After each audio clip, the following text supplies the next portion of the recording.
बोलती पुस्तके. ज्यांना वाचनाचा नाद त्यांना बोलती पुस्तके घाली साद. आमचं चॅनल सबस्क्राईब करा आणि सबस्क्राईब करायला इतरांनाही सांगा. नमस्कार श्रोते मित्र हो, बोलती पुस्तके सादर करीत आहे ज्येष्ठ लेखक जयवंत दळवी लिखित कादंबरी कौसल्या. प्रकरण 10. गार्डन क्लबमध्ये मनू वाट बघत बसला होता. मंजुनाथ वेळेवर येण्याची शक्यता नव्हतीच. या नटांना उशिरा येण्याची सवय असते, पण मनू उशिरा येऊ शकत नव्हता. मनूसाठी वाट बघत बसणं मंजुनाथला आवडलं नसतं. एखाद्या संध्याकाळी दोघातच जेवण व्हावं अशी मनूची इच्छा होती. खरं तर मनूनच आमंत्रण दिलं होतं. अर्थात मनूनं जरा कमी खर्चाच्या हॉटेलमध्ये नेलं असतं. म्हणूनच कदाचित मंजुनाथनंच गार्डन क्लबमध्ये व्यवस्था केली. गार्डन क्लबचा खर्च मनूला परवडला नसता, पण मंजुनाथ त्या क्लबचा सभासद होता.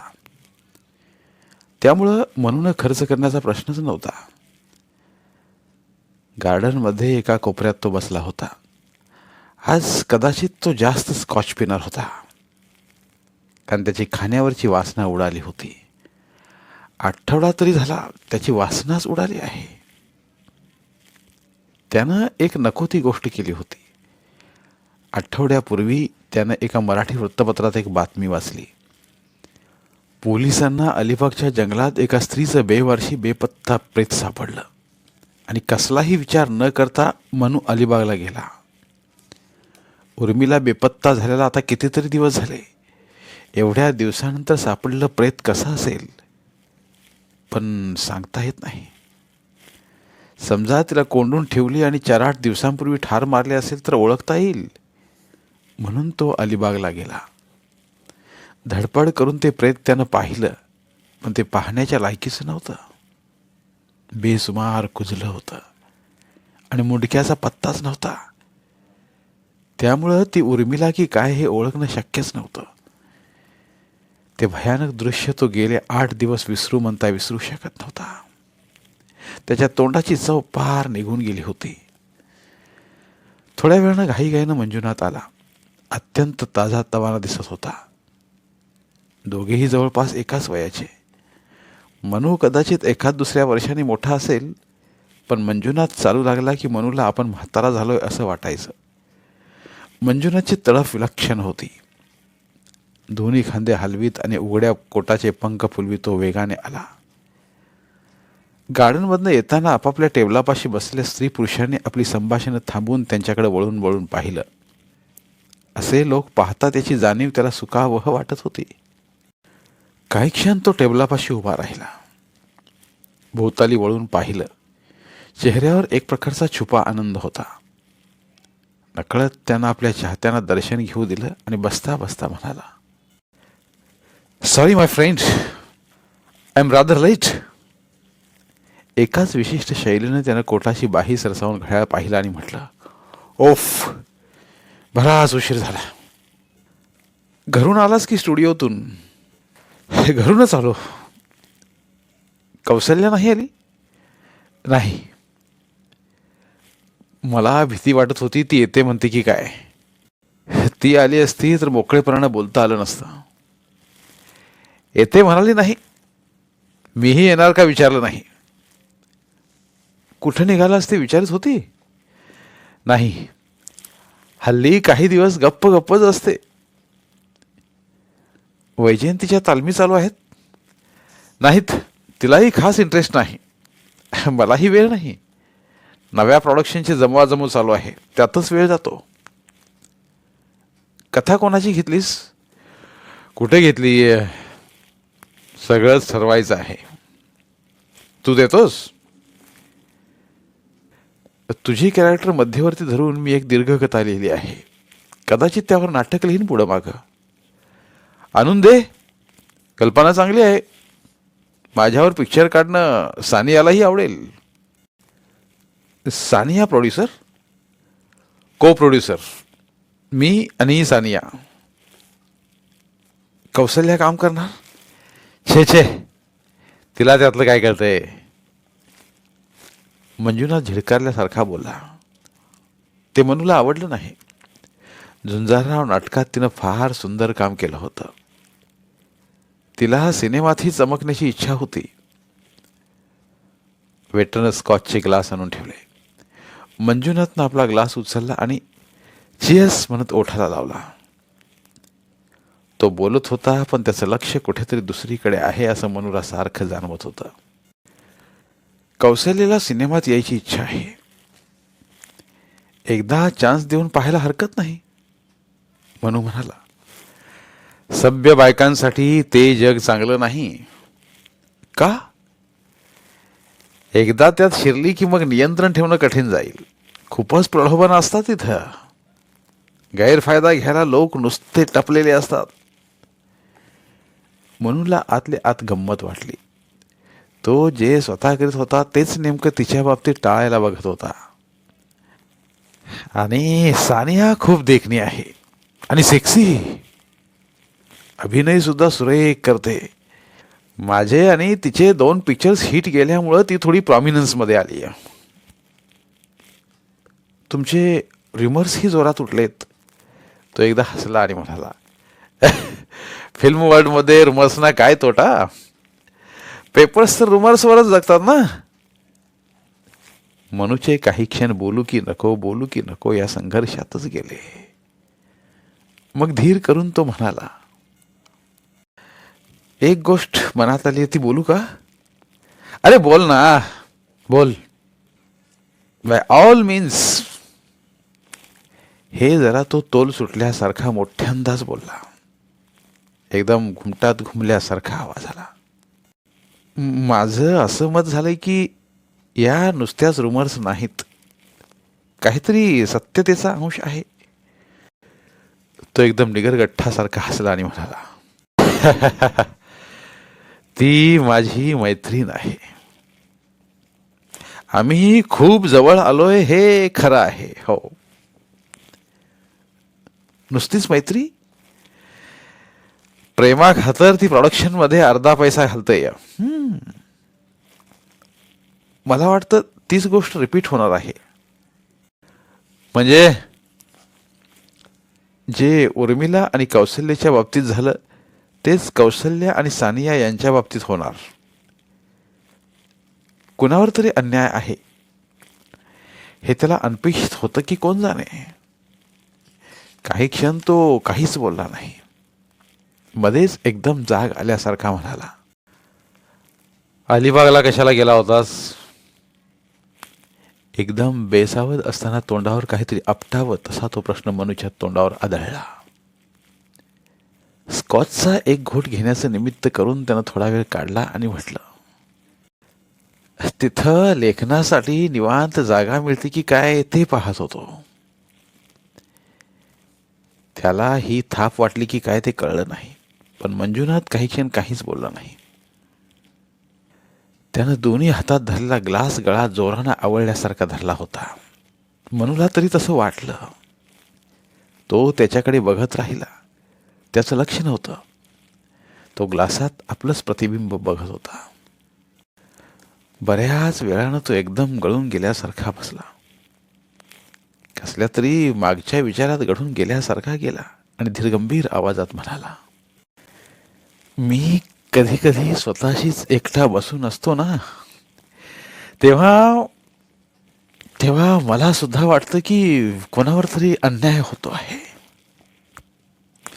पण माझाही काही इलाज चालत नाही. कौशल्या ही खरोखरीच खूप खूप चांगली आहे. ती खरी वैजयंती आहे. पण दुर्दैवानं मी मात्र रत्नाकर नाही. मी कोण आहे तेच मला कळत नाही. खरंच मीच मला अनोळखी आहे. हे पहा, तू रूपानं देखणं आहेस, तब्येतीनं धडधाकट आहेस आणि उधळण्यासाठी तुझ्याकडे विपुल पैसा आहे. ही तिन्ही नक्षत्र कधी एकत्र येऊ नयेत. हे ऐकून मंजुनाथ काहीसा कष्टी झाला. थोडासा वैतागलाही आणि म्हणाला, तू पुढं काय सांगणार आहेस ते ठाऊक आहे मला. मला सगळं सगळं कळतं, पण वळत नाही. I try to stay interested in my wife, but I can't. I get damn bored. तीच एकच गोष्ट वर्षानुवर्ष म्हटली की आय गेट डॅम बोर्ड. मग मला ती गोष्ट नकोशी होते. तुला एक सांगतो मंजुनाथ, बायका खूप असतात, पण बायको अशी एखादीच असते. जगातल्या सर्व नात्यात श्रेष्ठ नातं असतं ते नवरा बायकोचं, आईचं सुद्धा नव्हे. आयुष्यात कसोडीच्या सर्व क्षणी पाठीमाग उभी असते ती बायको, बाई नव्हे. हे सगळं समजू शकतो मी, पण वर्षानुवर्षे एका बायको बरोबर एका छपराखाली. ही टाइम्स मध्ये लग्नाच्या वाढदिवसांच्या मी जाहिराती वाचतो ना. May silver turn to gold, may gold turn to diamond. ही मला या लोकांची तोंड सुद्धा पाहावीशी वाटत नाहीत. ती सर्वच माणसं सुखी असतील असं मी म्हणत नाही, पण शारीरिक सुखासाठी सुद्धा स्वैराचार करणारे सुखी होतात असं नाही. उलट सुखी होत नाहीत हाच अनुभव आहे. त्यांचा भ्रमनिरास होऊन शेवटी शोकांतिका होते. मंजुनाथ ऐकता ऐकता एकदम ताठ झाला. गार्डनमध्ये दिवे लुकलुकत होते, बाकी अंधार होता. त्या अंधारात शोध घेतल्यासारखा तो मनूच्या चेहऱ्याकडे एकटक पाहू लागला. शोकांतिका? स्वतःशीच पुटपुटला, काही न समजल्यासारखा. उदाहरणार्थ तुमचे बापूराव. मनू म्हणाला, बापूराव? ओळख नसल्यागत, कोण बापूराव असं तो विचारेल असं मनूला वाटलं. त्याचे डोळे मध्यामुळे चांगलेच तारवटले होते. बापूरावांनी काय केलं? तुझ्या कानावर आलं नाही वाटतं? नाही. वृद्धाश्रमातल्या एका म्हातारला म्हणी धरली. ओह, असं म्हणत तो तोल सुटल्यासारखा हसत राहिला. इतका की आजूबाजूचे लोक पाहायला लागले, पण त्याला त्याची तमा नव्हती. तो म्हणाला, या बाबतीत बापूरावांचा हात धरणारा कोणी नाही. बघता बघता ते बायकांना कटवतात. त्यानं दोन्ही हातांचे तळवे बराच वेळ झांजा वाजवल्यासारखे एकमेकावर घासले. मनातून तो सुखावला होता. म्हणून उठण्यासाठी धडपड केली. म्हणाला, आता उठतो मी. आणि जेवण? जेवायची इच्छा नाही असं म्हणून तो उठलाच. उठता उठता म्हणाला, मला माफ कर, मी आज जरा प्रमाणाच्या बाहेर बोललो. मंजुनाथ उठला, त्याचा हात हातात घेत म्हणाला, मनू, तुला मी मनापासून सांगतो, तू माझ्या दुसऱ्या मनासारखाच आहेस. अल्टर अल्टर माय अल्टर इगो. थोडा वेळ जीभ जड झाल्यामुळे त्याला इंग्रजी शब्द नीट उच्चारता आला नाही. तो हसला आणि म्हणाला, अल्टर इगो आहेस, अल्टर इगो. माझ्या दुसऱ्या मनासारखा, मला सावरणारा, माझ्यातला संसद विवेक जागृत करणारा, माझ्या आत्मिक शक्तीचं तू बाह्य रूप आहेस. मी एकटा असलो की माझ्या मनात जे जे विवेकाचे ध्वनी उमटतात ते सर्व मी तुझ्या तोंडून ऐकतो.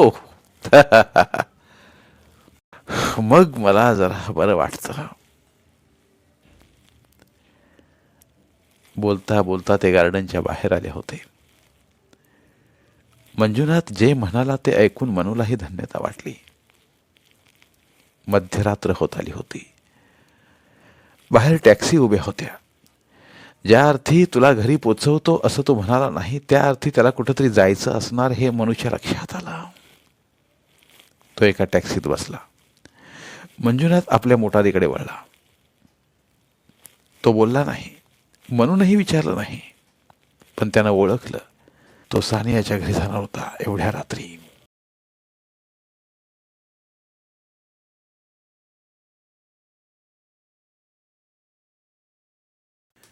धन्यवाद.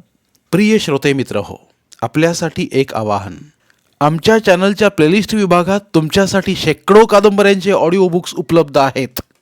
तिथे प्रत्येक कादंबरीचे सर्व भाग एकत्रित मिळतील. त्यामुळे सध्या सुरू असलेल्या क्रमशः कादंबरीच्या पुढील भागासाठी वाट पाहण्याची गरज नाही. तुमच्या वेळेनुसार तुम्ही संपूर्ण कादंबरी सलगपणे ऐकू शकतात आणि साहित्याचा आस्वाद घेऊ शकता. कृपया आमच्या चॅनलच्या होमपेजवर जाऊन प्लेलिस्ट चेक करा आणि तुमची आवडती कादंबरी निवडा. धन्यवाद.